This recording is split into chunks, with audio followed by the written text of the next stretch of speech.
Iparralderako azorain, gaur hasi eta igandera bitartean, Euskal Herria zuzenean musika festivala izango baita Lekornen, Lapurdin, Esne Beltza, Gatibu edo Estroma izango dira besteak beste, herria musikaz girotzen. Oraindik asteburuan zer egin ez badakizue, hortxe aukera. Euskal Herria zuzenean festivala jada martxan da, gaur arratsalde gau partean hasiko dira lehen kontzertuak, baina jada gaur aurrek izan dute beren egitaraua. Aurrak izan dira gaurko protagonista, lehen eguneko protagonistak aurrak, berrikuntzetako bat izan da hau, ez? Bai, izan da urtengo berrikuntza nagusitako bat. Horrek suposatu digu ere bai lehenago hasta eta lehenago bukatzea, aurkezateko.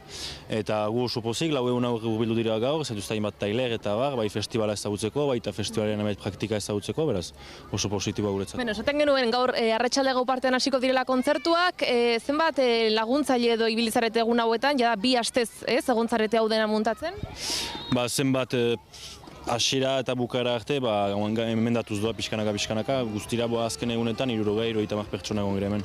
Dena laguntzaileek egin duzu, ez da? Aurrera atera duzu laguntzaileei esker. Bai, dena laguntzaileek atera du aurrera, eta datozen 3 egun hauetan ere bai 600 laguntzaile izango ditugu.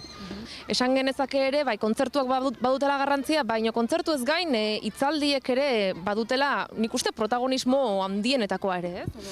Bai, badute, da urte zomaitzu hasiak girela lan hori egiten, baina aurten eman dugu indar berezi bat berda barne eta kanpo komunikazioan.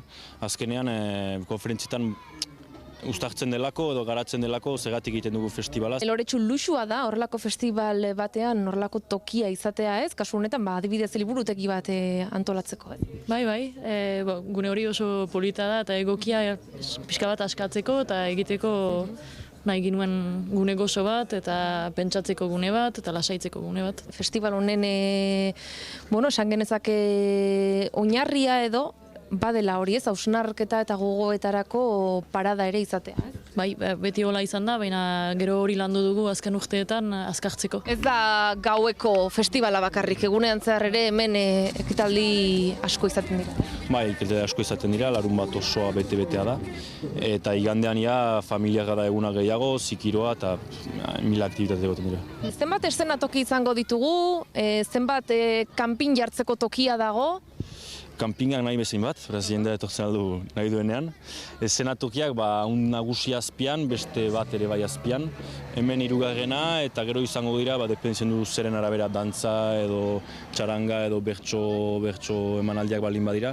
Hori mugitzen joango gira 3 egunetan zehar. Espazioa ikusten dugu erraldoia da, paisaia ederra, bikaina, mendia, gaztelua, paraje ederra. Bai, guk jaz hau ikusi egin eta aukera izango narik hona etortzeko, berela idurizu zaigun egokiena eta bizi gustora hemen. Beraz, gonbidapena hortxe dago, festival bikaina, paraje ezin hobea, hemen atzean ere Garro Gaztelu ederra, hemendik Lekornetik Nerea Olaso, Euskal Herria zuzenean.